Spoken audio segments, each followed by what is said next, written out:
Some people, when they want to know the future, shake their magic 8-ball, turn it upside down, and read the message on the bottom. Me, I turn to journalists and politicians, because when you shake them and turn them upside down, change falls out of their pockets, much of which was yours to begin with. So, as 2016 winds to an end, let's take a look at what the best prognosticators are prognosticating for the year ahead. We'll begin with Al Gore.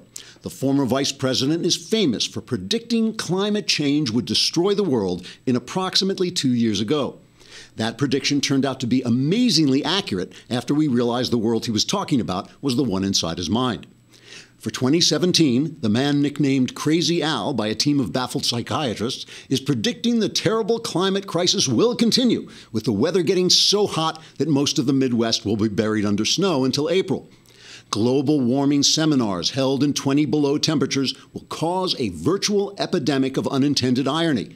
And CNN journalists throughout the country will solemnly accuse their audience of being anti-science right up until the moment they realize that their audience is actually watching something else, like The Walking Dead or Westworld or anything with a story less preposterous than the global warming bourgeois on CNN. Gore further predicts that the release of the sequel of his film, An Inconvenient Truth, tentatively titled Fooled You Twice, Shame on You, should generate enough revenue to keep him in Xanax through the middle of next June. After that, he plans to further fund his medicinal regime by improving his invention of the Internet with a new Internet add-on called Pornhub. Another prognosticator looking at the year ahead is New York Times futurist Nate Cohn. Cohn made his prognosticating bones by predicting that Donald Trump would lose the Republican nomination because he wasn't really a Republican and lose the election because he wasn't really a candidate. Cohn explained that Trump had a high floor but a low ceiling, along with flocked wallpaper and an attractive set of French windows. Cohn was absolutely correct, and that's why Trump will be subletting his apartment at a high price when he moves into the White House. For 2017, Cohn is predicting that Donald Trump will still lose the election because obviously 2016 has all been a terrible dream. And any minute now, Nate Cohn predicts he will wake up and not only will Hillary have won, but ice cream will grow on trees and the entire Cohn family will be happy, happy, happy all the time forever. So there's a glimpse into the future by those experts among us who make their livings glimpsing the future, then making stuff up. My advice is that you listen very carefully to these wise people, then bet your money that whatever they say will come true. You can place those bets by contacting me here at the Daily Wire. I'm giving excellent odds. Trigger warning, I'm Andrew Klavan, and this is The Andrew Klavan Show. I feel hunky-dunky, life is tickety-boo. Birds are winging, also singing hunky-dunky-doo. Ship-shaped, tipsy-topsy, the world is zippity-zing. It's a wonderful day, hurrah, hooray! It makes me want to sing. Oh, hurrah, hooray! Oh, hooray, hurrah!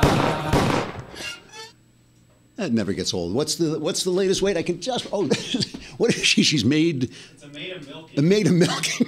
All right.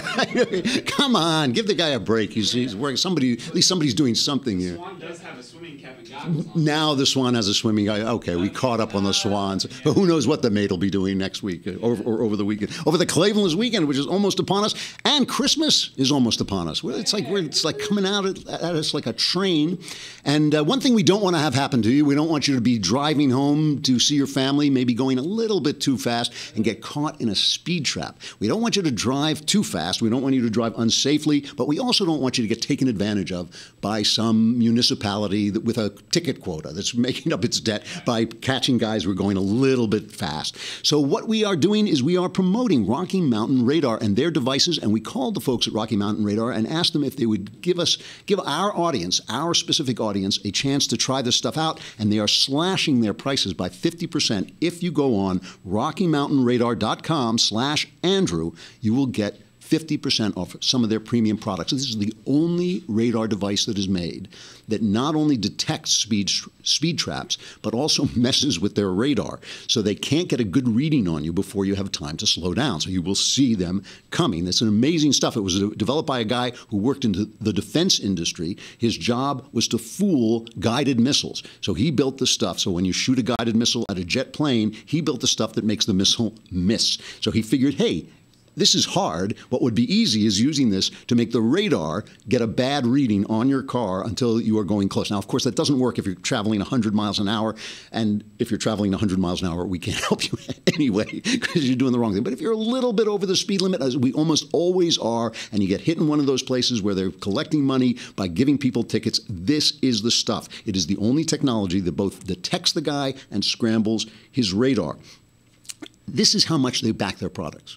When you register your device with Rocky Mountain Radar, you qualify for their ticket rebate program. If you get a ticket within the first year of owning your scrambler, Rocky Mountain Radar will pay your ticket. That is a lot of dough for those of us who have occasionally gotten the occasional ticket for traveling like 130 miles an hour. They will not pay. They will not pay your ticket if you're traveling so fast that the cop just has to look at you to see it, because then this isn't going to help you, right? But we don't want you to do that anyway. So just go on RockyMountainRadar.com/Andrew. You will get 50% off a lot of their products. There also is a lot of information there about, where you can use these things and so on and so forth. These are the best scramblers and detectors available. This is stealth technology for your car. This is something that you could put in your jet, but it's for your car. RockyMountainRadar.com/Andrew for 50% off this top-of-the-line equipment. Good stuff.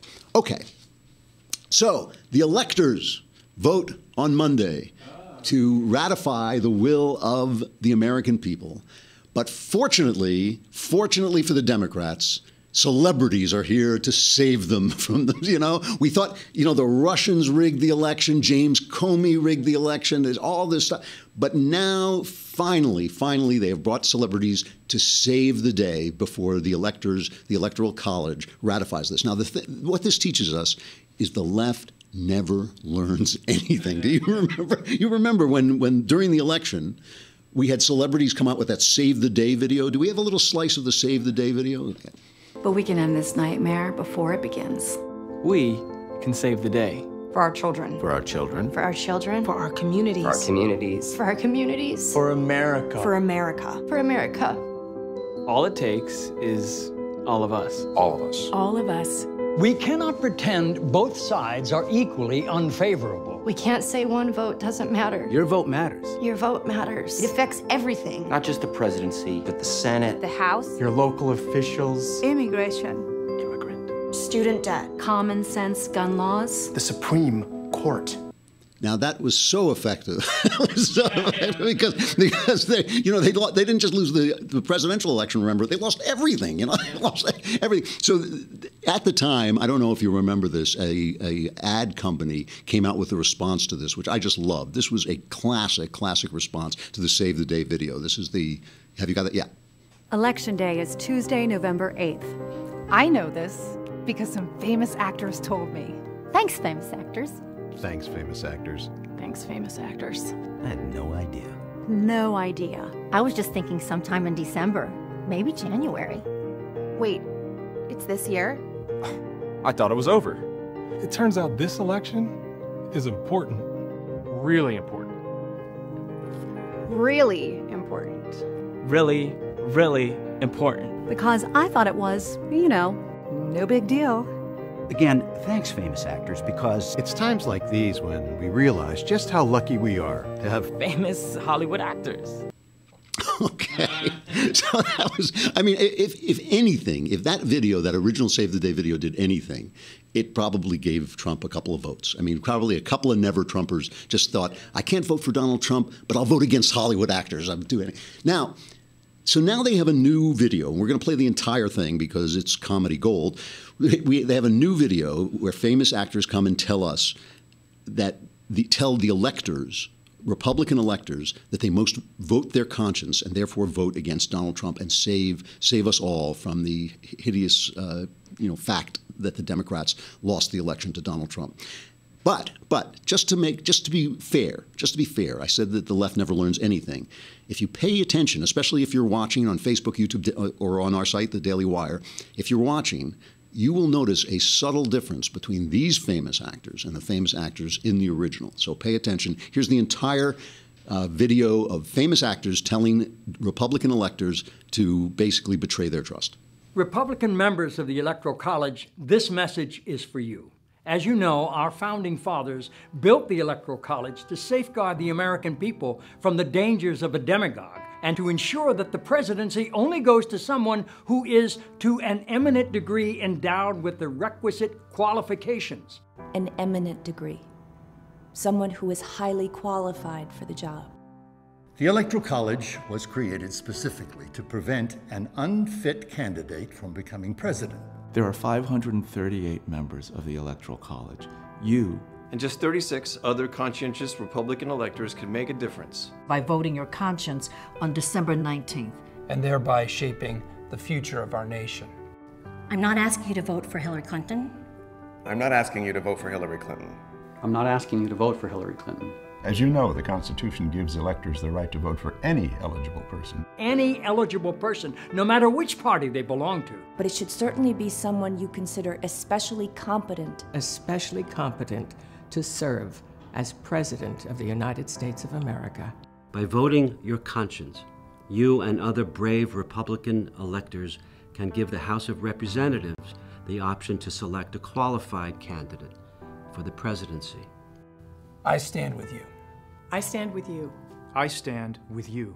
I stand with you in support and solidarity with conservatives, independents, and liberals. And all citizens of the United States.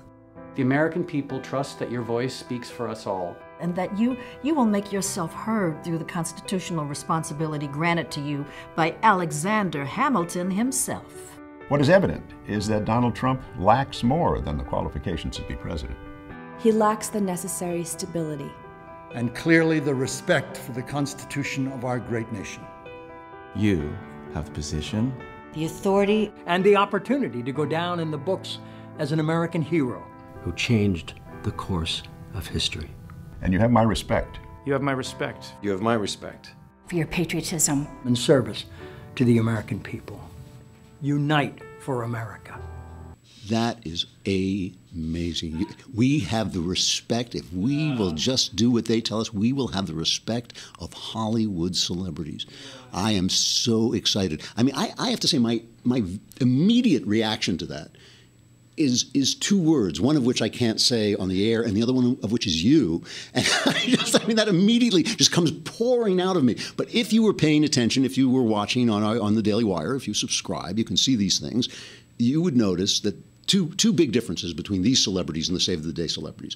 One, I would say that the average age of the Save the Day celebrities was about 45. I would say the average age of these celebrities was about 115. I mean, these were like old people who were talking to us.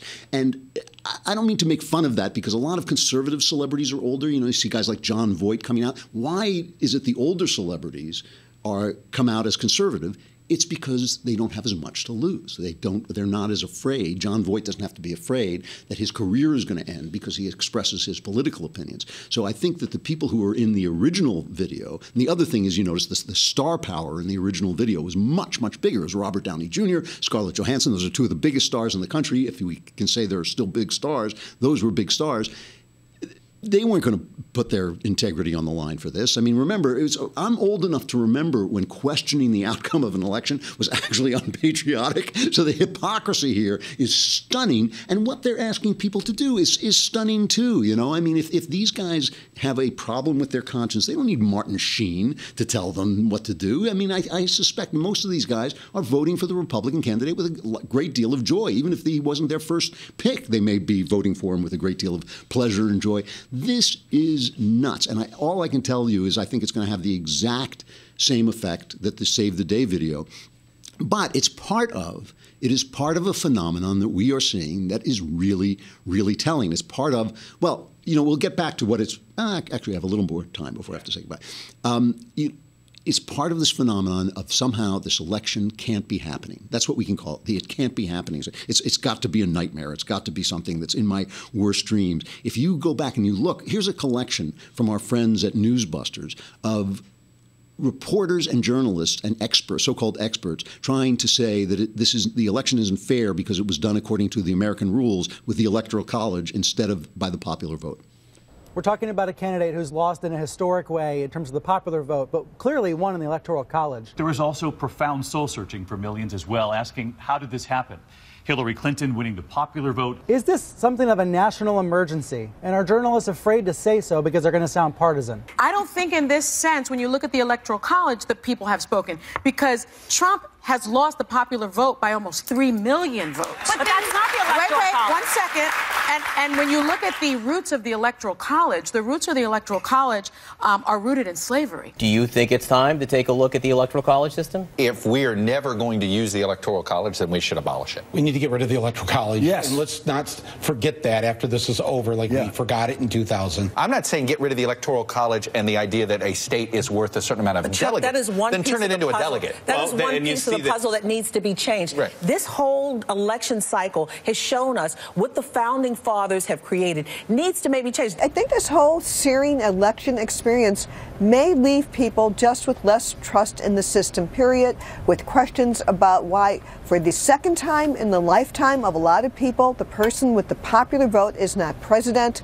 I obviously know, we all know that how the system works in the Electoral College, but when it happens twice in a person's in 16 years, it does raise questions.